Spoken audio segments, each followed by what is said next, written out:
Bismillahirrahmanirrahim. Assalamualaikum warahmatullahi wabarakatuh. Waalaikumsalam Waalaikumsalam warahmatullahi wabarakatuh. Alhamdulillahirabbil alamin wa bihi nasta'in wa ala umuri dunya wadin wa ala alihi wa sahbihi ajmain amma ba'du. Alhamdulillah, puji beserta syukur kita semua diberi kesehatan oleh Allah Subhanahu wa taala sehingga kita bisa mengikuti meet kali ini untuk memenuhi tugas teori kimia fisika. Di sini kami dari kelompok 2 ingin memaparkan materi yang berjudul tentang katalis.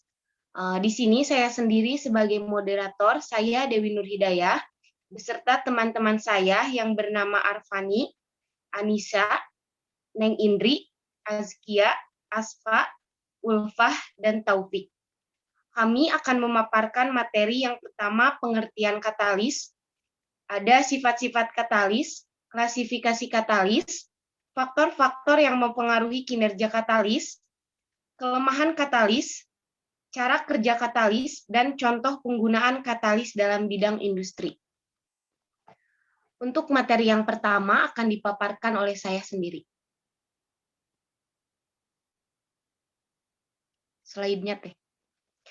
Untuk pengertian katalis, katalis merupakan zat yang mampu meningkatkan laju suatu reaksi kimia agar reaksi tersebut dapat berjalan lebih cepat, namun tidak ikut bereaksi.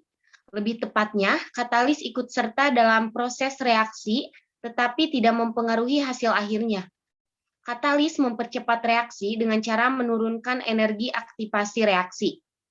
Penurunan energi aktivasi tersebut terjadi sebagai akibat dari interaksi antara katalis dan reaktan. Katalis yang berada pada fase yang sama atau bisa disebut juga dengan liquid dengan reaktan disebut sebagai katalis homogen. Sedangkan katalis yang berada pada fase yang berbeda dengan reaktannya atau dapat berupa padatan, cairan yang tidak dapat bercampur ataupun gas disebut sebagai katalis heterogen.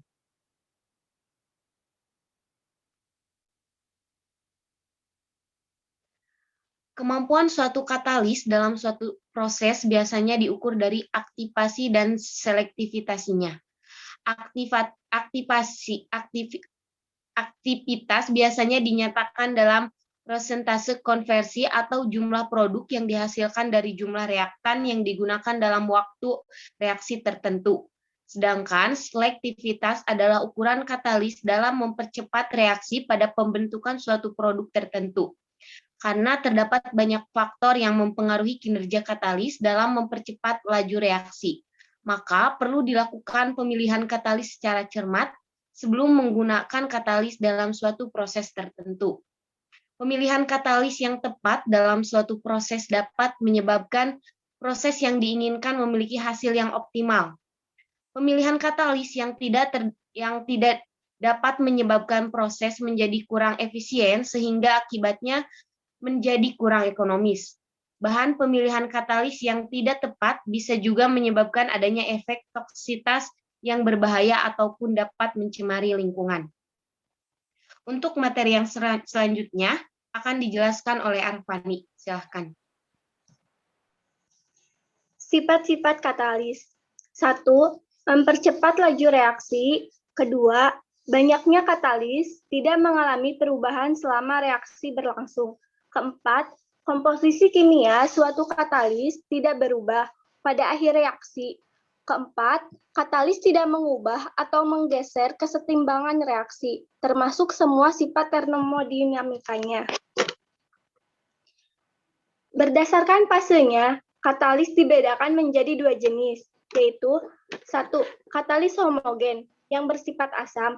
Katalis homogen adalah katalis yang satu fase dengan zat dikatalisis. Katalis homogen sering disebut sebagai pembentukan senyawa antara. Katalis homogen umumnya bereaksi dengan satu atau lebih reaksi untuk membentuk suatu perantara kimia yang bereaksi dan membentuk produk akhir. Dalam suatu proses yang memulihkan katalis itu sendiri. Contohnya, reaksi berkatalis homogen fase gas, karbon dioksida ditambah setengah O2 menjadi karbon dioksida katalis yaitu nitrogen oksida. CH3 CHO menjadi CH4 ditambah CO2 yaitu katalis uap I2. Baik, untuk materi yang selanjutnya akan disampaikan oleh Anissa. Untuk yang kedua ada katalis heterogen atau basa. Katalis heterogen adalah katalis yang tidak satu fase dengan zat-zat reaktan. Katalis tersebut memiliki fase yang berbeda dengan zat reaksi dalam reaksi yang dikatalisis. Katalis heterogen biasanya digunakan pada suhu dan tekanan yang tinggi. Katalis ini umumnya berupa zat padat yang terdiri dari logam dan oksidasi logam.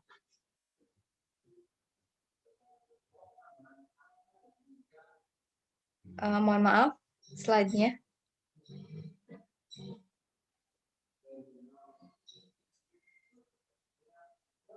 Hingga tahun 1980-an, sekitar 90% katalis yang digunakan di dalam proses industri kimia berupa katalis heterogen.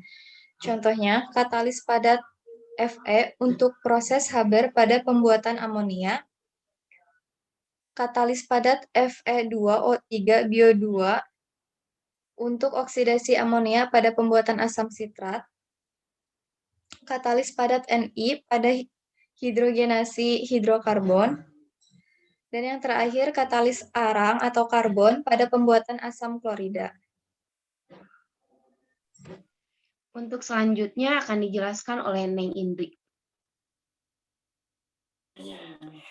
Selanjutnya ada klasifikasi katalis. Dalam klasifikasi katalis terbagi menjadi beberapa bagian. Yang pertama ada katalis enzim. Enzim adalah molekul protein ukuran koloidal, merupakan katalis di antara homogen dan heterogen. Enzim merupakan driving force untuk reaksi biokimia. Karakterisasinya adalah efisiensi dan selektivitas, sesuai dengan untuk keperluan industri. Yang kedua ada katalis asam atau homogen. Katalis homogen berada pada fase yang sama seperti reaktan dan produk. Beberapa contoh misalnya hidrolisis ester oleh asam atau cair-cair, oksidasi SO2 oleh NO2 atau uap-uap, dan dekomposisi potasium klorat dengan MnO2 atau padat-padat. Reaksi sangat spesifik dengan yield yang tinggi dari produk yang diinginkan. Kelemahan pada katalis homogen ini adalah hanya dapat digunakan pada skala laboratorium. Sulit dilakukan secara komersial, operasi pada fase cair dibatasi pada kondisi suhu dan tekanan. Sehingga peralatan lebih kompleks menurut Hussein 2011. Pemisahan antara produk dengan katalis sulit karena berada pada satu fase. Penggunaan katalis ini hanya sekali saja dan tidak dapat didaur ulang. Lanjut, yang ketiga ada katalis basa atau heterogen. Katalis heterogen merupakan katalis yang berada dalam fase yang berbeda dengan reaktan. Biasanya, katalis heterogen berupa padatan dan interaksi pada permukaan padat gas atau padat cair.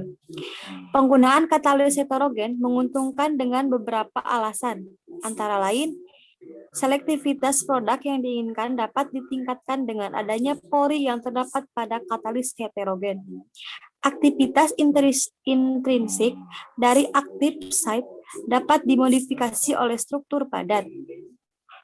Kemudian pada komposisi kimia, pada permukaan dapat digunakan untuk meminimalisasi atau meningkatkan adsorpsi komponen tertentu. Katalis heterogen dapat dipisahkan dari produk dengan penyaringan dan dapat digunakan kembali dengan konstruksi peralatan sederhana. Adapun keunggulan katalis heterogen dibandingkan dengan katalis homogen diantaranya, yang pertama, tidak sensitif terhadap adanya VVA atau asam lemak bebas. Yang kedua, reaksi esterifikasi dan transterifikasi dapat terjadi secara bersamaan. Yang ketiga, tidak memerlukan tahap pencucian katalis. Yang keempat, katalis mudah dipisahkan dari produk utama maupun produk samping sehingga kontaminasi katalis terhadap produk rendah. Yang kelima, katalis dapat didaur ulang. Dan yang terakhir, mengurangi adanya masalah korasi.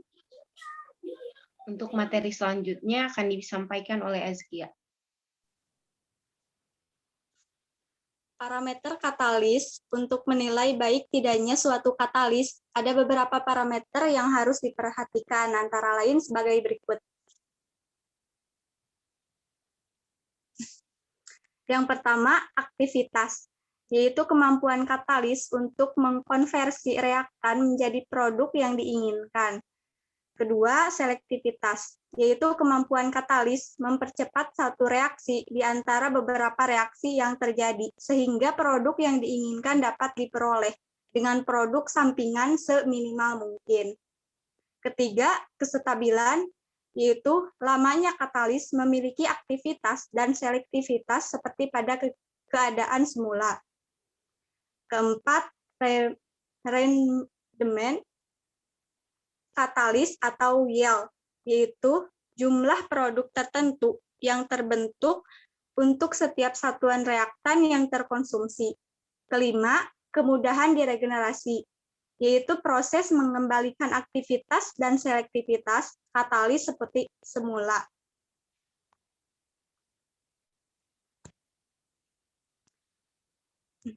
Kemudian, faktor yang mempengaruhi kemampuan suatu katalis dalam mempercepat laju reaksi dipengaruhi oleh beberapa faktor, di antaranya sifat fisika dan kimia katalis, kondisi operasi seperti temperatur, tekanan, laju alir, waktu kontak, jenis umpan yang digunakan, dan jenis padatan pendukung yang digunakan.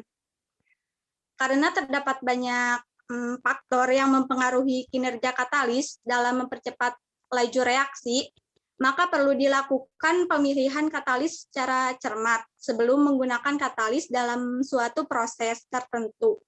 Pemilihan katalis yang tepat dalam suatu proses dapat menyebabkan proses yang diinginkan memiliki hasil yang optimal. Pemilihan katalis yang tidak tepat pun dapat menyebabkan proses menjadi kurang efisien, sehingga akibatnya juga menjadi kurang ekonomis. Baik, untuk materi selanjutnya akan disampaikan oleh Aspari. Selanjutnya ada fungsi katalis. Yang pertama, untuk menurunkan penghalang energi aktivasi. Yang kedua, untuk memperoleh atau menghasilkan produk lebih cepat. Yang ketiga, menirukan temperatur reaksi. Yang keempat, memperoleh produk metastabil dan bukan produk termodinamika yang diinginkan. Yang kelima, mempertahankan konstanta keseimbangan sehingga dapat mempercepat reaksi maju maupun reaksi balik.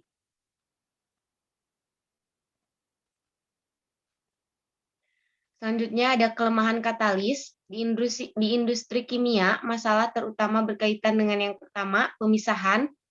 Problem pemisahan katalis dari zat bereaksi maupun produk lebih sering ditemui pada sistem katalis homogen. Karena katalis homogen larut dalam campuran, pemisahan tidak cukup dilakukan dengan penyaringan atau dekontasi. Teknik yang umum digunakan adalah destilasi atau ekstraksi produk dari campuran. Misalnya, katalis asam basa pada reaksi esterifikasi biodiesel dipisahkan dengan eksteritasi untuk kemudian campuran sisa reaktan katalis yang tertinggi dialirkan lagi menuju bejana reaksi.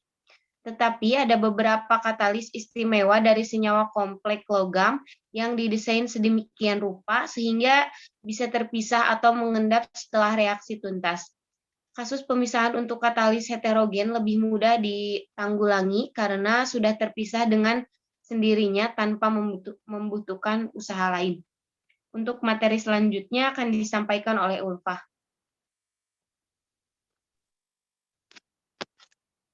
Yang kedua, kelemahan katalis yaitu daur ulang atau recycle dan usia atau lifetime. daur ulang, dan usia katalis memiliki kaitan. Selama bisa dipisahkan, katalis homogen boleh dikatakan tetap aktif dan memiliki usia yang sangat panjang, bahkan nyaris tak terhingga dan bisa digunakan berulang-ulang. Yang ketiga yaitu deaktivasi katalis. Katalis homogen mungkin tidak dapat lagi digunakan jika mengalami deaktivasi akibat teracuni atau perubahan struktur akibat proses ekstrim. Katalis heterogen memiliki takdir berbeda. Seringkali katalis heterogen harus diaktifasi dulu sebelum siap digunakan, misalnya dengan jalan direduksi atau dioksidasi. Setelah mengalami proses reaksi berkali-kali, kereaktifan katalis tersebut pelan-pelan menurun akibat perubahan mikrostruktur maupun kimianya. Misal, terjadi pengumpalan migrasi partikel aktif membentuk kristal baru, oksidasi, karbonisasi, maupun teracuni. Untuk mengembalikan reaktivitas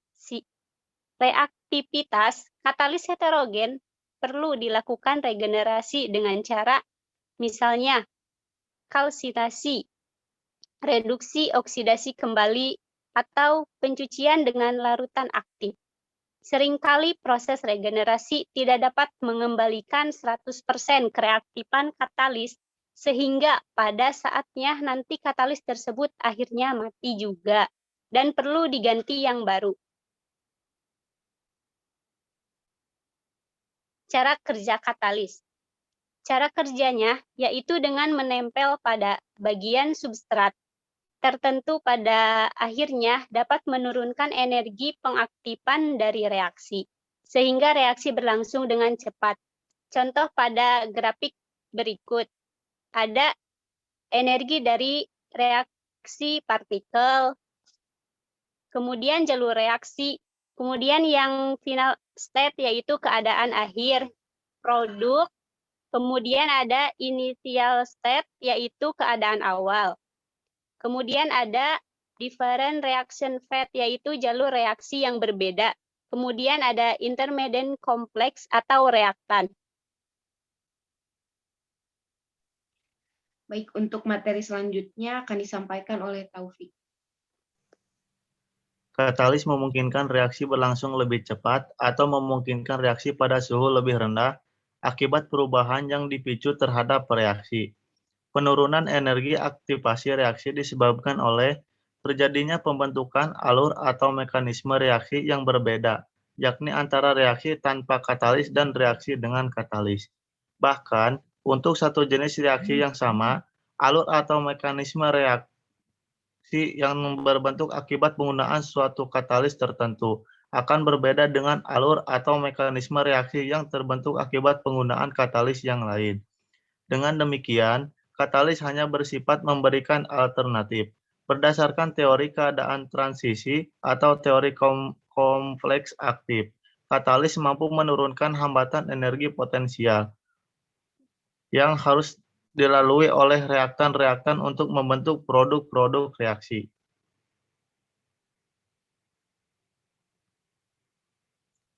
Contoh penggunaan katalis dalam bidang industri.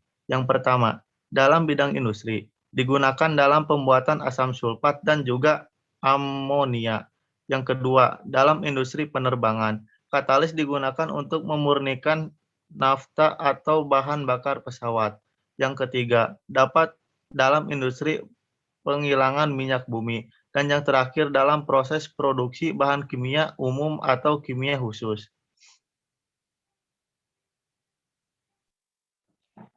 Baik, alhamdulillah untuk presentasi sudah selesai. Untuk teman-teman saya ucapkan terima kasih sudah berkenan memaparkan materinya. Mohon maaf apabila ada kesalahan dari kelompok kami. Sekian, wassalamualaikum warahmatullahi wabarakatuh.